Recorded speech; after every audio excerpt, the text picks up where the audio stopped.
Silent and fast they came in the night. A knife flashed under the moonlight, a hand pulled back hair, and in one quick motion the scalp was gone.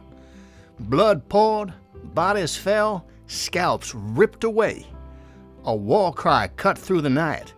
This was a message. This land is ours. Scalping was war, power, and profit. Native warriors, settlers, bounty hunters, everyone took part. Governments paid for scalps, and killers didn't care if they come from warriors, women, or children. But where did scalping really begin? And who made money from it? And what happened to those few who survived? My name is Matthew, and this is Wild America. Now, to understand scalping on the frontier, you have to go back to before the first cowboy ever rode the range. Number one, the bloody situation. Long before Europeans arrived, native warriors took scalps as trophies of victory. The practice went back thousands of years. War, religion, and vengeance all in one. For many tribes, hair wasn't just hair. It held power, identity, even the soul. Losing a scalp meant a lot more than defeat. It was total humiliation. Some were left alive, broken and shunned, seen as ghosts. The Mohawk understood the stakes. They shaved their heads, leaving a strip of hair, an open challenge. Young warriors were trained to fight and die well. They knew capture meant slow death by fire, blade, or torn flesh. Women and children joined the torture. It was all about breaking the enemy's will. Scalping, however, wasn't unique to North America. It was an ancient practice worldwide. But once Europeans arrived, it became business. Colonial governments paid for native scalps. Settlers soon copied the practice, and by the 1700s, both sides scalped.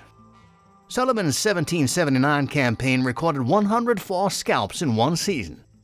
It became a trade, where life had a price and proof fit in your hand. Historians try to rewrite the past, claiming natives learned scalping from Europeans. Well, that's false. It had existed for millennia, a warrior's ritual, an evil reality. And on the frontier, it became one of the bloodiest currencies of all. For the few who survived, the nightmare didn't end with the knife. It was just beginning. Number two, the treatment. Now, since surviving scalping often meant enduring the agony of a head ripped raw, one might ask, what happened to the victims who lived through it? You see, some died from infection or blood loss, others endured unspeakable pain and somehow healed, and then there were the few who were patched up using a basic but shockingly effective surgical method that dates back centuries. That's right. Let's talk about trepanation, drilling holes into the skull. A French surgeon named Augustin Belloste pioneered the technique in 1696. His idea? If the skull was exposed, you could drill into it to trigger the growth of new flesh over the bone. It sounds barbaric, but it worked. So, instead of gaping wounds that never closed, survivors of scalping could regrow a tough, scarred covering over their heads. You'd be hairless, but you'd still be alive. Then, fast forward to the American frontier. Scalping was everywhere. By native warriors, by settlers, by bounty hunters. The lucky ones who survived had few options. Some doctors, likely aware of Belloste's methods, put it to use. The technique was rare, but evidence suggests it was tried at least 9 times on the frontier. A few men, stripped of their scalps, were treated by exposing the diplo, the spongy layer inside the skull, which triggered the body's healing response. Slowly, new tissue formed, sealing the skull like a natural skin graft. It was crude, it was painful, but in a world where a scalped man was expected to die, it was the closest thing to a second chance. Belloste's method still holds lessons for modern medicine. Today, surgeons performing complex skull surgeries sometimes use a version of the same technique to help wounds heal. Surviving scalping was rare, but soon, scalping became business. Number 3, the payback. What began as a symbol of savagery soon became survival, then cold, hard business. The first European to see a scalp was likely Jacques Cartier in the 1500s. He met Donnacona near present-day Quebec City. The meeting was friendly. dances, gifts, smiles, until Donnacona revealed his collection, 5 scalps stretched on wooden hoops. Europeans wrote of warriors stripping scalps, raising them high, unleashing the death cry, a chilling claim of victory. Scalps were paraded on spears, laughed over, even fed to dogs. It was psychological warfare, and it worked. The French, British, and Americans all saw it, then adopted it. Bounties followed, first on native scalps, then enemy scalps, then on anyone in the way. Cartier's record of that first encounter is strangely quiet. No horror, no reaction, just a simple note. After seeing these things, we return to our ships. But history tells the rest of the story. When colonial governments put bounties on scalps, they first required whole heads as proof, but scalps were lighter, easier to count. It began in 1637. Connecticut paid the Mohegans and Pequot scalps during the Pequot War. The Dutch followed in 1641, offering bounties for Raritan scalps. By 1643, the Iroquois were scalping French traders near Montreal. By the late 1600s, scalp bounties were everywhere.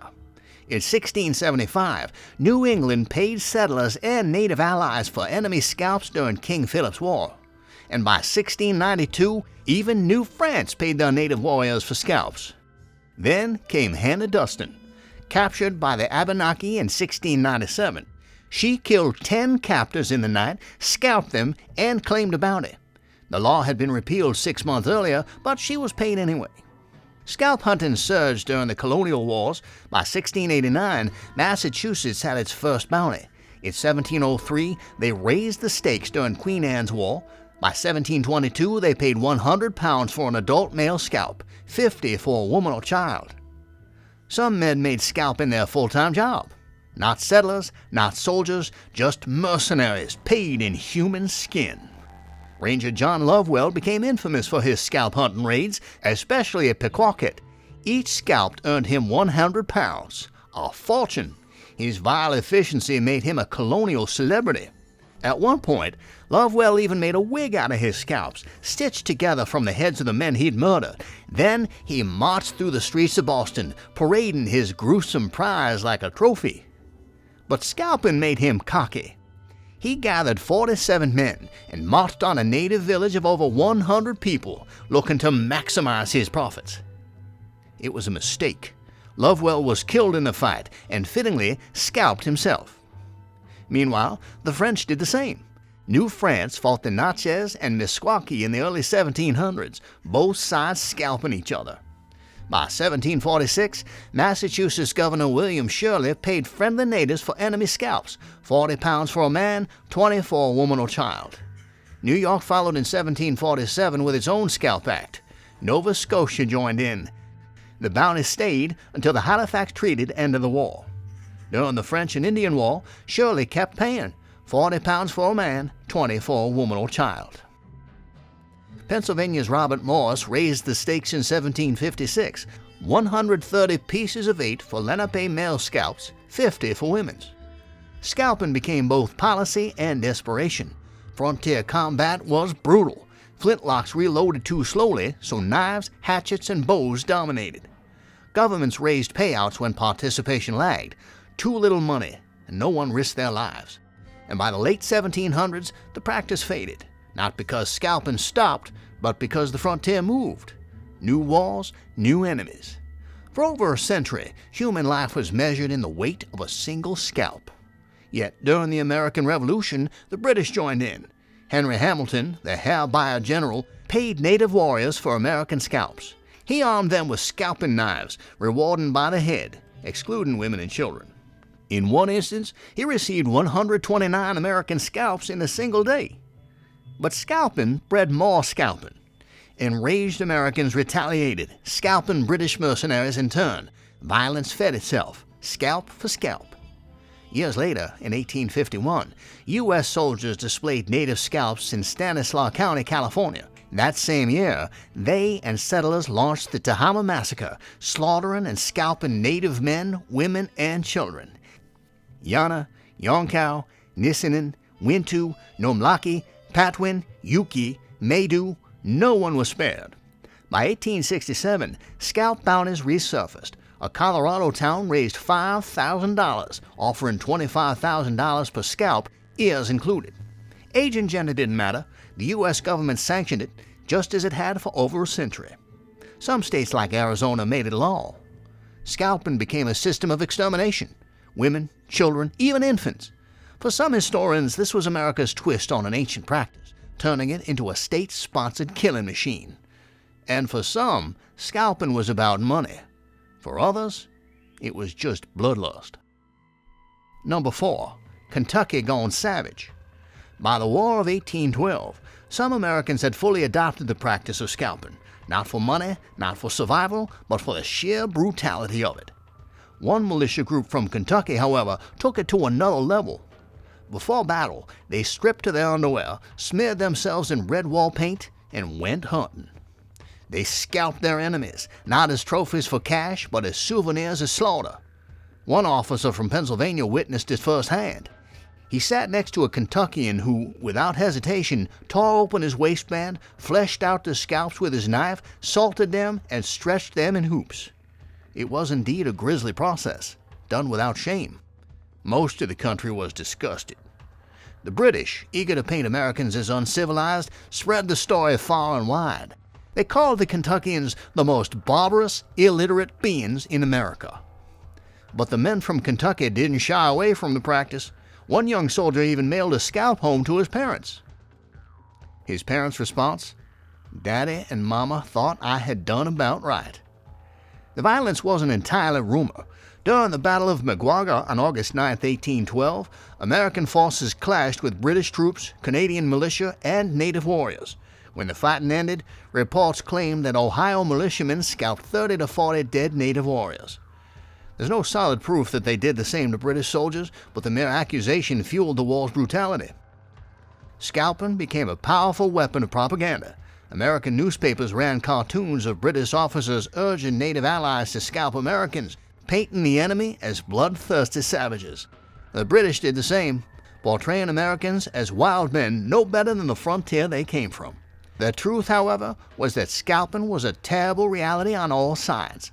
The only thing that changed was who told the story. But no one took scalping to the next level like the man who made it his life's work. Number 5. The Scalping King of the Wild West. He started as a hired gun, paid to hunt Apache warriors in the Mexican-American War. The job was simple: kill, scalp, collect the bounty. For a while, there was no shortage of targets, but as war thinned their numbers, the scalps dried up. Then the killing took a darker turn. His name was John Joel Glanton. He never stopped spilling blood, and he wasn't the only one. For decades, Sonora, Chihuahua, and Coahuila had battled Apache raids. In 1835, Sonora's governor, Manuel Escalante Iravizu, put a bounty on Apache scalps, 100 pesos per head. The goal? Extermination. Other governors followed, paying for the scalps of men, women, and children. A massacre-for-profit system, and Glanton saw opportunity. When the war ended in 1848, Glanton lost his job. But men like him don't stay unemployed. He abandoned his wife and child, headed south, and formed the Glanton Gang. Outlaws, killers, and scalp hunters. Some were ex-soldiers, some were escaped slaves. One, Samuel Chamberlain, later wrote of the horrors he witnessed. Glanton's greed didn't stop at scalp. His gang seized a ferry run by the Yuma tribe, luring travelers in before butchering them midstream. Mexican, American, it didn't matter. They looted the bodies and waited for the next victims. By the late 1840s, the scalp trade was booming. War parties from as far as Florida flooded Sonora's deserts, knives ready. By 1849, the trade peaked. Governors paid thousands for Apache scalps. Some offered up to $1,000 for a single warrior scalp. For the Glanton Gang, it was open season. They roamed the Sonora Desert, hunting any Apache band too small to fight back. Women, children, didn't matter. But the Apaches fought back, killed scalp hunters, and vanished into the landscape. Soon the trade dried up. Glanton, though, wasn't done. If Apache scalps were scarce, he'd scalp someone else. Mexican peasants, other natives, anyone with dark hair. The Army wasn't checking. Scalps were scalps. So he murdered civilians, passed their scalps off as Apache, and kept the money flowing. His reputation as a butcher only grew. But some Apache warriors never ran. Some never stopped fighting. And no one symbolized the spirit more than Geronimo, the man who defied the U.S. Army for over 30 years. If you want the full story, don't miss our special 3-hour episode on his legendary resistance. Now, back to the blood-soaked frontier. Chihuahua paid out $17,896 in bounties that year, about $600,000 today. Then, Mexican authorities caught on. Governor Angel Trias Alvarez put a price on Glanton's head, nearly $270,000 in modern dollars. Suddenly, Glanton was the hunted. He fled to Sonora, then Arizona. At the Colorado River, he found a ferry run by A.L. Lincoln, a distant relative of that Lincoln. The ferry was a gold mine, hauling travelers to California's gold fields. Glanton wanted it. First, he got 6 of his men hired on, then he took over by force, driving Lincoln out. And, with the crossing under his control, he turned it into a highway robbery operation, charging travelers 10 times the fare or killing them and taking everything. But he made one mistake. The Yuma tribe ran a rival ferry, and when Glanton insulted their chief, he sealed his fate. The Yuma waited. Then, in April 1850, Glanton and his men left for San Diego to bank their profits, killing a man on the way just for sport. When they returned, exhausted, they laid down for a midday siesta. They never woke up. The Yuma chief gathered hundreds of warriors, and as Glanton's men slept, the Yuma rushed in, stabbing, bludgeoning, and scalping every last one. And that was the end of John Joel Glanton, a ghost of the bloody scalp trade, lost to history until Cormac McCarthy resurrected him in Blood Meridian, a novel so violent Hollywood won't touch it. Glanton lived by the knife, and in the end, the only difference was whose knife did the cutting. And while some men bled out in minutes, others lived just long enough to feel their skulls rot beneath their fingers. Number 6. Scalped alive. One man's nightmare. As you already know, scalping wasn't just for the dead. Many victims were still breathing, still fighting when the knife bit into their flesh.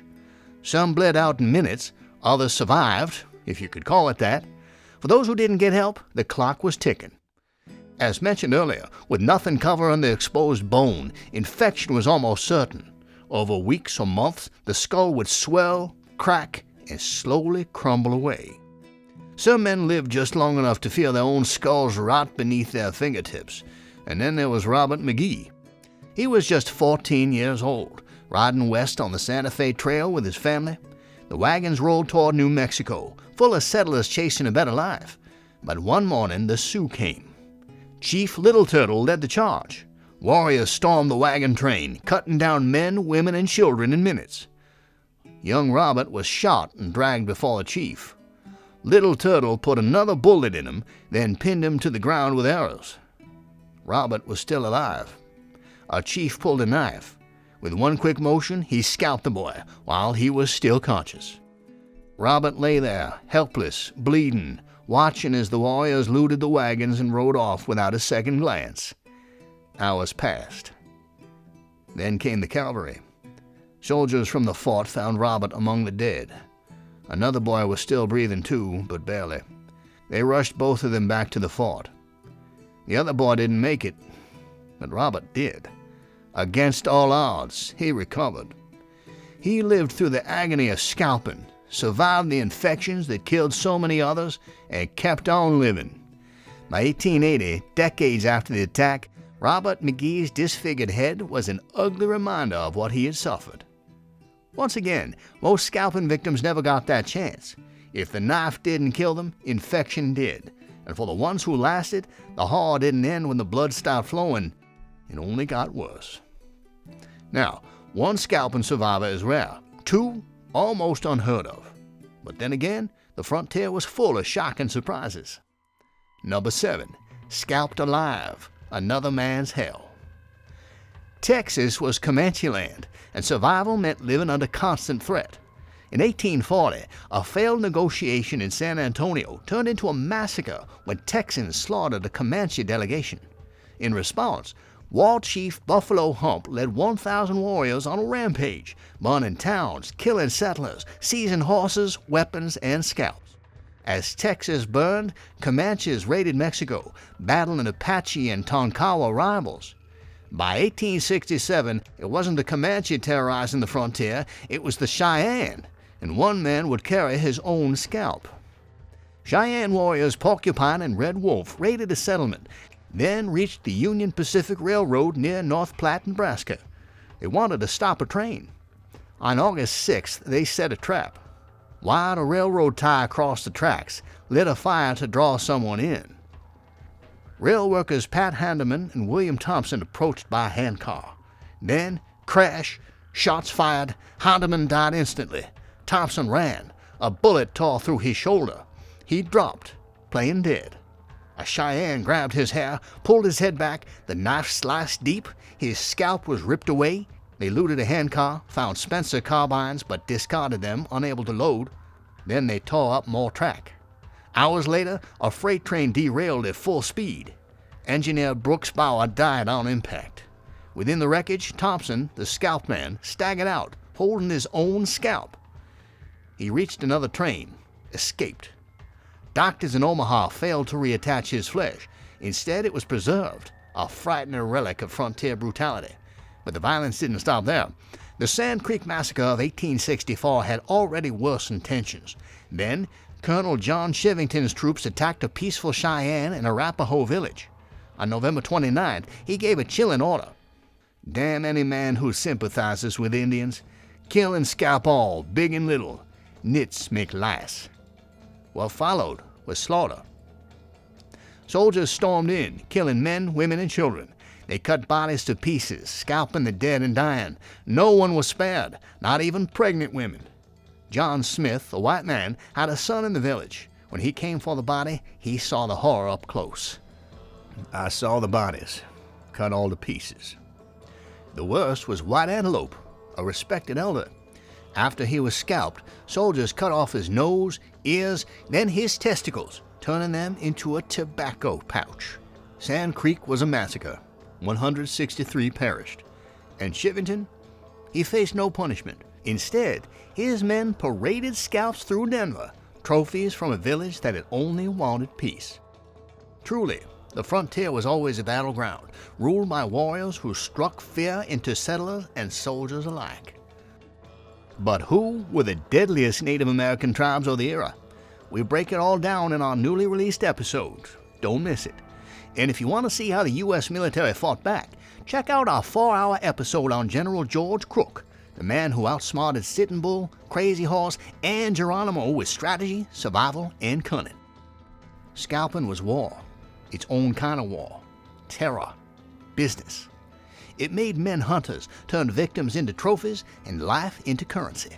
But behind every scalp was a person, a warrior, a settler, a child, someone who lived, breathed, fought. History records the numbers. The truth? It's in the blood left behind. And this was Wild America.